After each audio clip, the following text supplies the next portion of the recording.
Hello, everyone, and welcome back to another episode of the Solo to Entrepreneur Show. You're with me, Lorraine Chai, for yet again with another special guest. Today we have Marques Ogden, and if you are someone that recognizes and is based in the US, is a retired NFL player as well as a transformational and motivational speaker. But on top of that, he gives back a lot to the community himself. So welcome, Ogden. Marcus. I always tend to use the last name. So How welcome, are you? Marcus. How are you, Lorraine? Thanks for having me on. Absolutely, absolutely. So I'm very excited to have you here because of your story. You have an amazing story to share, and I think a lot of us successful people, we've gone through a lot of downturns and rises, right? We go through a lot of tribulations, as we say, to its life. And that's a lesson learned because I find every challenges that we face are the ones that create the next pivot for our lives. What is the transformational story that you want to share in a nutshell for yourself? Something that really hit you towards the trajectory that you are right now. So, what I want to share is, Lorraine, the biggest thing I tell people never ever let your success stop you from doing what it took for you to become successful. So, what happened to me is I built a very successful multiple eight-figure construction company at the end of my NFL career. And I worked my butt off to get there. I was very disciplined, very driven, very focused. I worked hard. I came to work early, stayed late. But once I became successful and had a multiple eight-figure company, almost $25 million at our height, I literally took my foot off the gas and I stopped doing what I had done to become successful. And later on that year, I ended up getting into a lot of trouble financially. I get into a bad project. And then basically the end of that year, because that was 2000, the end of 2011, the beginning of 2012, we were on the top of the world. We were killing it. We were crushing it. Things were going amazing. By the end of 2012, the beginning of 2013, I'm bankrupt. I'm broke. The bank shuts me down, closes all of my lines of credit. They start the process of repossessing my house. And by the time I looked up and I got to Raleigh, North Carolina, I had $400 left to my name. That's it. That's all I had left. It sounded like you were comfortable, and that was when it started spiraling. I wouldn't say I was comfortable. I would just say that I got lazy because it wasn't about comfort because I still worked, right? And all that kind of stuff. I still knew how to push, but I got really lazy. You know what it was, Lorraine? I became entitled.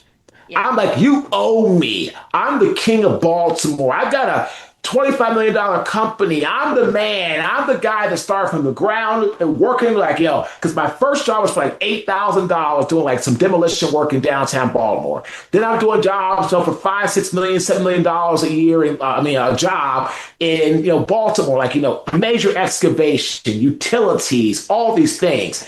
So I had this sense of entitlement, like you owed me something.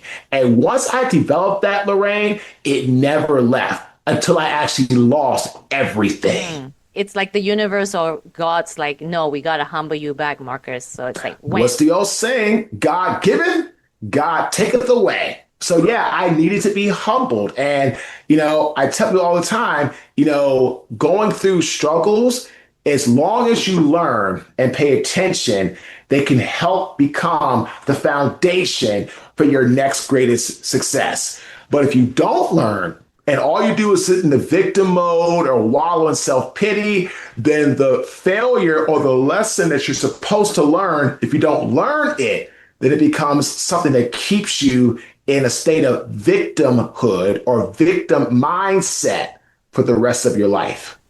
Have you ever felt like this is the end? You just felt like giving up. Is there a moment of lowness? Oh, good Lord, Lorraine, absolutely. So I remember when I got down here, I had $4 to my name. I was working for a financial company. I got fired after 2 months because I was being very just not doing my job. I got to a construction company the next day. A guy said, "You got fired?" I said, "Yeah, man, they fired. Come work for me." Hired me the next day. I got fired from that job 5 days later. Fired twice in 1 week.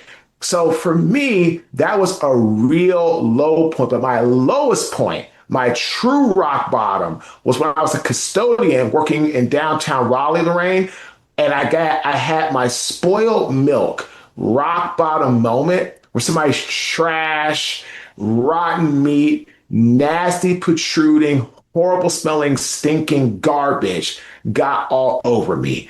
That was my wake up call. That Was was that my, like oh my God. intentionally on you, or is that Yeah, it got on me. Like I was just trying to throw it away. It was like 4:30 in the morning. I was trying to throw the away. I was trying to throw the bag into the trash bin behind the building, like I always did on my shift. Went to throw it, but there was a rip on the front side of the bag that I couldn't see. As a result of that, when I threw it, bow, all that trash came right back on me. So at that moment, I literally thought, man, I don't know if I can make it. I don't know if I can come back. Like this is the worst. Like, and so it was literally the worst moment of my life, but it turned out to be the best moment because after that, for about 10 minutes of crying and blaming myself, everybody else, I had an epiphany. And I said, wait a second, Marcus, you keep blaming other people, but you're the one that did all that extra work without a signed change order.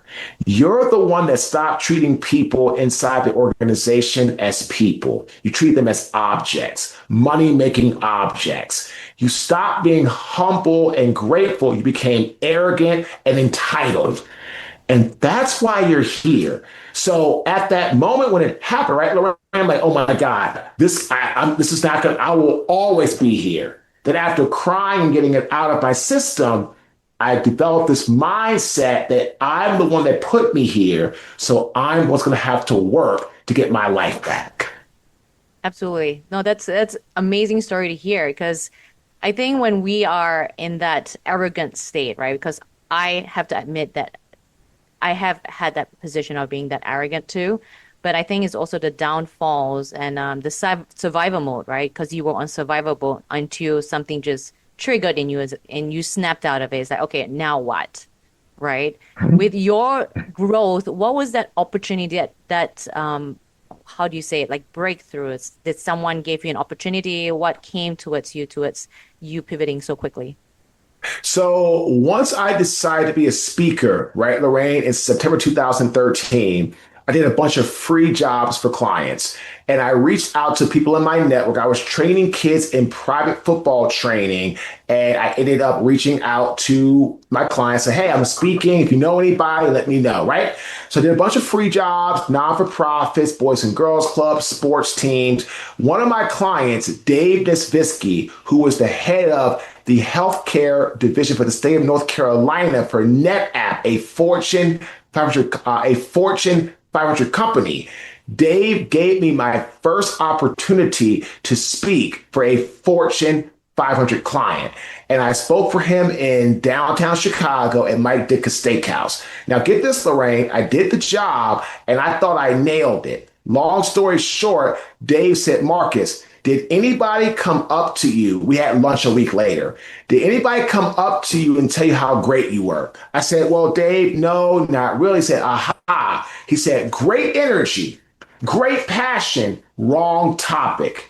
You were speaking about your business and your business failure.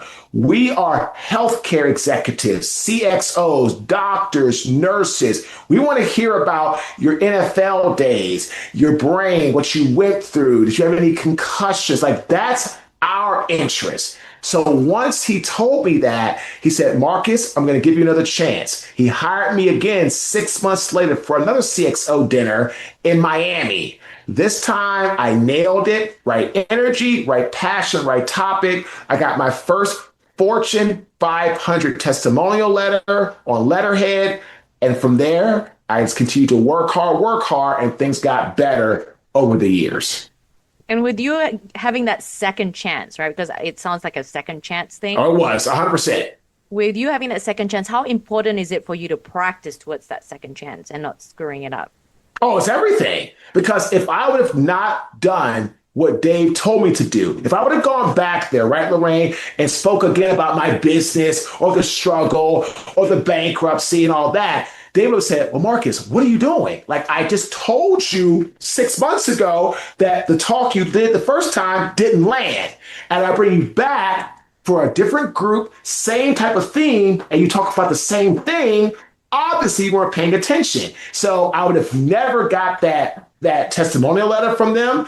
I would have never got some referrals from Dave for other opportunities. So if I did not take that feedback seriously, right, Lorraine, and apply it, then my career could have ended right then and there before it even got started. Because if you get the reputation as a speaker who doesn't listen, that doesn't know how to stay in theme or on point or add value, they're going to say, all these speakers that just wants to do their own thing, talk about whatever they want to talk about, and then come up on stage and use our stage for their own personal, megaphone and mouthpiece, not actually do what we need them to do. Speaking, right, Lorraine?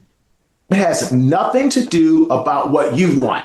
Speaking is about what the client needs from you. What's their theme? Who's in the audience? What are some of the takeaways they want the audience to actually leave with? That's speaking. I'm going to have my story as part of my stuff around the theme, but it's going to be a very small part of the talk. The talk is all about the theme, the action steps they wanted to get better at the thing, and helping the client solve the problem. That's speaking. Would Marques in the NRL time NFL? NFL time period? I apologize, people. I'm Australian. I'm learning all this abbreviation. So NFL. All right. So if Marques at that time period, would you listen to that feedback openly, or do you think you may not listen to that kind of feedback openly at that? When I was in the NFL playing. No, when you were at the NFL, at the peak of your NFL period. Right. So you're asking me that, yeah. So you're asking me if I was an NFL athlete at the time I got the feedback, would I have been open to it? Absolutely. The answer is no. Because in the NFL, again, I had an inflated ego. Right? I thought I knew everything. So I would do a lot of speaking in the NFL for like sports teams and things like that. So of course with like high school kids or Pop Warner young football player kids, they don't care about what you say. They're just like, oh my gosh, NFL player. So like you could say the sky is purple. They're going to be like, oh, that's amazing. So there is no actual real content, real structure when you're speaking to children as an NFL player. Now, if you have it, great. But I sure didn't. I was out there trying to inspire, trying to encourage, hope in them to be better young men and to just learn how sports can be very helpful to their life later on. Because sports can teach you so many great lessons as long as you're open to it.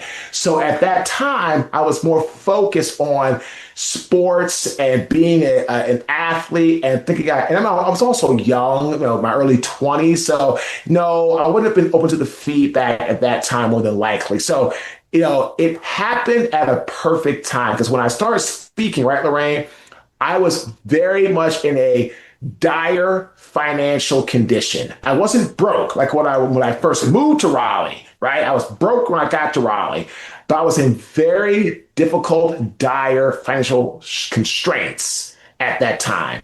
So I was open to learning because everything else I was doing for work wasn't working. I got fired from a financial company. I got fired from a construction company. I was struggling to make ends meet. So, I was having to work as a custodian, a football trainer, a birthday party clown. I was doing anything and everything just to pay the bills. So at that time, I also was very open to feedback and getting better because my life was not going in the direction that I wanted to go in.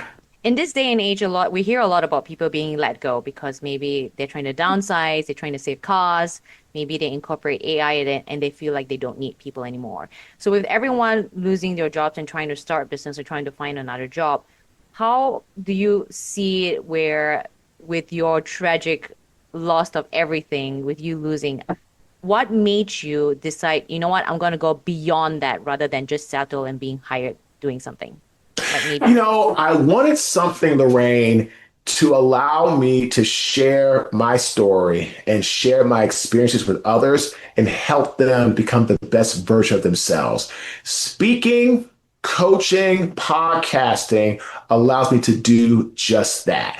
Working a corporate job, it's great. I mean, if you work a corporate job, 100%, I commend you. I think that's awesome. I've done it myself. But I wanted something that was more about me helping others because I started to finally learn, like once I took accountability, right, Lorraine, for my failures and I owned it, I then fix it. I tell my clients, own it, fix it, move on.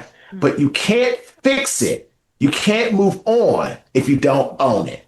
Owning it is the first part of moving towards redemption or going in the right direction. So I did this because I wanted to help others learn how to be accountable the same way, right? When I had to be accountable and stop playing the blame game, pointing the finger, being a victim mindset. I had to be a victor mindset. And that's when I said, okay, I want to help people. I want to speak. I want to inspire. I want to educate. I want to use my story to help others move through challenges in their lives. So that's why speaking was something that I felt was great. Because again, when I started, 2.5 years, not one paid job. Everybody said, what are you doing? Why are you speaking? What are you thinking? Stay in your lane. Go coach football. Go do speaking. What do you have no experience in that? So I faced a ton of adversity, a ton of hardships, a ton of negativity when I started speaking. A lot of noise comes through, isn't it? With everyone wants success, right? Everybody wants that freedom. And through that freedom, there's a lot of people as well that are scared, fearful. They are in their comfort level because they don't want to take chances. What would you advise people that want that success, but also fearful towards the journey or the steps for, moving forward? One of my favorite quotes, the comfort zone is where dreams go to die. Regina King. If you stay in your comfort zone, you'll never know how great, how elite you could become. The comfort zone was not designed for greatness. You can't be great and stay in the comfort zone. Doesn't work that way. It doesn't. Athletics, business, let's look at athletes. Kobe Bryant, when he was alive, who was amazing. Michael Jordan, LeBron, all these great elite athletes. They didn't become elite in the comfort zone. Let's talk business. Steve Jobs, Elon Musk, Jeff Bezos, Bill Gates, Warren Buffett. They didn't become elite in the comfort zone. If you're listening to this awesome podcast, Solopreneur to Entrepreneur, the step to becoming an entrepreneur is stepping out of your comfort zone. As a solopreneur, you're comfortable. It's just me. I don't have to worry about payroll. I don't have to worry about feeding people. I don't have to worry about all this. And I get all that. I understand. I've been there because I started my company as one person. Today, I've got probably about 20 different people that I pay consultants as people that work with me, people that are on our team in some capacity, probably about 20. And you know what? I was scared too. But I tell people, if I would have stayed where I was as a solopreneur by myself, where I'm at today, there's no way. Because I tried, Lorraine, to do a podcast by myself. I tried to use Zoom and have Spike appear and record and this, that, and the other. It was an absolute disaster. Horrible. It was awful. And I had to find somebody. Now I've got Ben, who's amazing. I stink at PowerPoints or all that stuff. Zaya's great. I don't know how to do social media cuts and cut-ups and recordings. Danica's amazing. I don't know how to write a bunch of stuff and put it into a Google Doc or drop it in a Google file. I don't know any of that, but Abby is fantastic. So yes, do I pay these people? 100%. But if I didn't have these people to pay, then I wouldn't have the billings of billing clients to do either. Because I would run out of time. I would run out of you don't have enough time in the day to do everything. So again, if you're listening to this awesome podcast, step one is the comfort zone is where dreams go to die. I'm not going to tell you to go out and get a whole bunch of debt and go. I'm not going to say any of that. What I'm going to say is grow out of your comfort zone one step at a time. That's what I'm telling you. What is Marcus's definition on between excuses and do whatever it takes? Excuses are going to always be there. I don't have enough money. It's not the right time. It's not the right timing.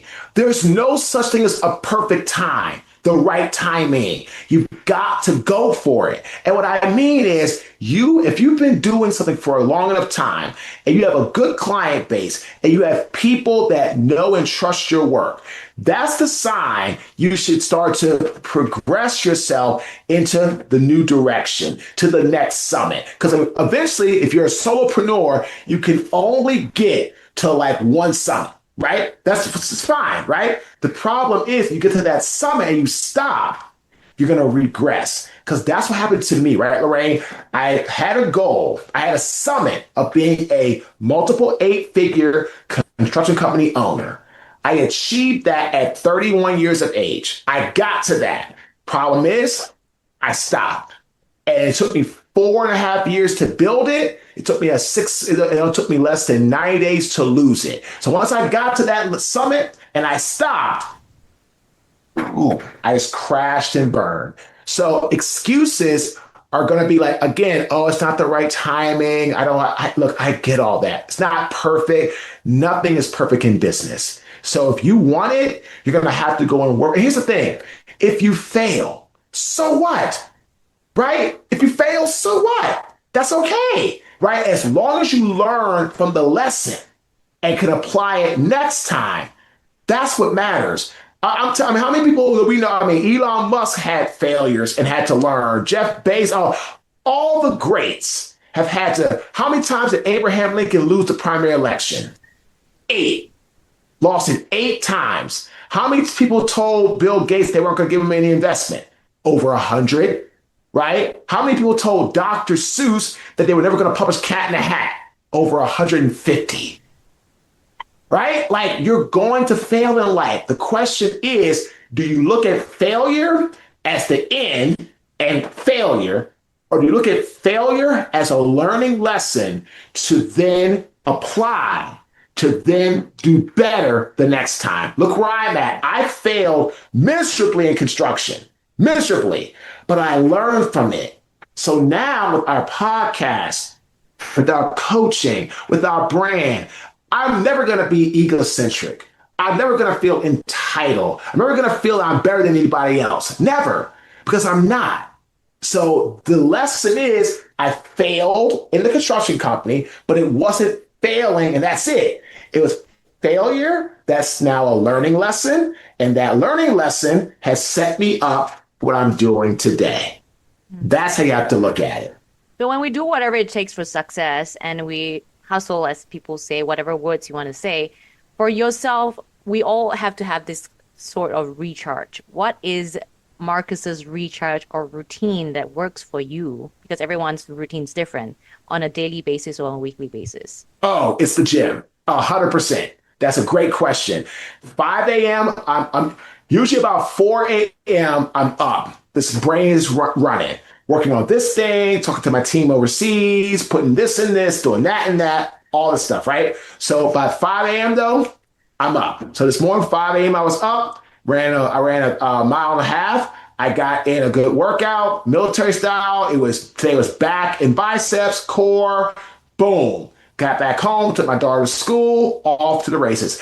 I work out now 6 days a week. Mondays, it's running, 2.5 to 3 miles, plus legs, plus core. Tuesday is sprints, plus chest, plus triceps, plus core. Wednesday is running, 1.5 to 3 miles, plus back, plus biceps, plus core. Thursday's basketball with the fellas at 5:30 in the morning and lift shoulders. Friday is running, total body. Saturday is total body, no running. Sunday is off, walking, things of that nature, right? Oh, and I do run on Saturdays, by the way. So I run now 4 days a week, mile, about 3 miles. And then that's 4 days a week. I play basketball for high intense cardio, sprinting cardio, at least once a week, every Thursday. And 4 times a month, excuse me, I do boxing on Saturdays for cardio as well. So to answer your question more directly, it's working out. That is my daily thing that I absolutely love. That is my recharge to get myself realigned to tackle the day. Amazing. Now, I know there's going to be a lot of listeners here that are also family, right? They've got their own family, kids, wife, Mhm. husbands, whoever. How do you balance between family and business and you time? So I have a 20, so I'm divorced. I have a 22-year-old daughter who actually just moved back to Raleigh. She's got a career now as a nurse. So she had her first day on Monday, August 3rd. She starts on her ICU floor on August 10th, which I'm so excited about. And I have a 12-year-old daughter. So when I have my daughter, right, because it's half 50-50 custody, when I have my daughter, when I pick her up from school, it's our time. If she wants to play Uno, if she wants to, watch a movie, if she wants to do Candyland, if she wants to do dinner and talk, all that, it's family time. Now, if she goes to sleep, right, around 8:30 for bed, and I've got work to do, I'll get it done then when she's asleep. If I don't have her, then I can able to work more because I don't have her in that time. Now, if you're married with children in the house, I'm going to tell you this. Please keep time for you. Work is important, but family is more important. Because again, the one thing I hate about being divorced, I'll say it right here on this awesome podcast. I hate that half the time I don't see my daughter. Now, my 22-year-old, she's grown, stuff like that. We can see each other whenever because, she got her own apartment with some roommates. I'm so happy for her. But my 12-year-old, it does stink. I can only see her half the time. So that's not easy. But I try to tell myself, I tell myself I see her half the time, 100% fulfilled. So that keeps me going. But when I do have her, right, Lorraine, it's daddy-daughter time. Now, if I don't have her, dating, getting to see people, whatever the case may be, sure. But all that comes after my work. So the point is, family for me is number one, my girls. And I also do have me time when I don't have my daughter, because again, I'm not just all work. I do enjoy things for myself as well. Amazing. And last advice for an audience out there, what is something that you really want to, like, let's say if you're to talk to your 20-year-old self again, what advice would you give your 20-year-old self? We are what we repeatedly do. Excellence, therefore, is not an act, but a habit. Aristotle. What I'm saying, everybody, is I'm going to tell you doing things consistently is the key. That's the key, right? I don't work out one day a week and say, oh, how come I'm not looking in shape? How come I've lost 40 pounds since January because I stopped doing the things I needed to do. I cut back on my eating out. I cut back on sodium. I cut back on drinking. I almost pretty much cut drinking out. And I started doing more cardio, eating better quality food. Now here I am. It didn't happen when the doctor told me in mid-January that I had a 138/80 blood pressure and I was 330 pounds. The doctor didn't say this is going to happen overnight because it's not. It's the consistency. It was every day not eating the sodium. It was every day getting used to not eating out all the time. It was every day not going to McDonald's, saying, let me get a strawberry shake. Let me get this, let me get that I love. I had to every single day consistently start doing the things that were going to add up to results. So if you're listening to this podcast, your success, if you're a solopreneur working towards being an entrepreneur, it's not going to happen overnight. It's not going to happen in one day. It's going to be consistent effort every single day towards getting where you want to be. You're going to have great days. You're going to have bad days. You're going to have ups. You're going to have downs. You're going to have highs. You're going to have lows. But the point is, if you just stay consistent, that's what matters. Pressure reveals who you really are. So you have pressure, things get hard, just keep focused. Just keep grounded. Breakthrough doesn't happen over a week or a month or a year or 5 years. It could happen at any time. So it's more of, as you said, the consistency of working towards that success. It depends on how badly you want this success and how badly you want that future, that life. Correct. And what are you willing to sacrifice to get there? We've been podcasting, Lorraine, for over 4 years. We didn't start really monetizing until the last probably 2 years. That first 2 years, it was grind, it was grit. And now here we are interviewing amazing people. We have a long wait list of people that want to come onto our show. Long wait list. But it didn't start out that way. It didn't start out that way. It started out with me trying to interview people, people not showing up, not calling, not telling me they were not going to be there. And people just like not sharing it on social. People, I say, oh, your episode's out. They never even post it. They never even listen to it. Like, I've been through so many things as a podcaster starting out, but that's business. That's life. When you start out as a beginner, you have to go through the fire to get to the other side. Thank you, Marques, for today and your time. I truly appreciate you and your insights, as well as you sharing to those listeners out there. Guys, if you are interested in learning more about Marques and following him and listening through, and I think Marques also has a book and also has his own podcast. So tune in, follow him, subscribe, and look, like this podcast, this episode today, share it with friends and families, and also a comment. We'd like to hear about what you thought and what you'd like to know more. I'll put in Marques's details on the description below. Other than that, thank you, Marques, again for being here. And everyone else, I'll see you on the next episode. Thank you.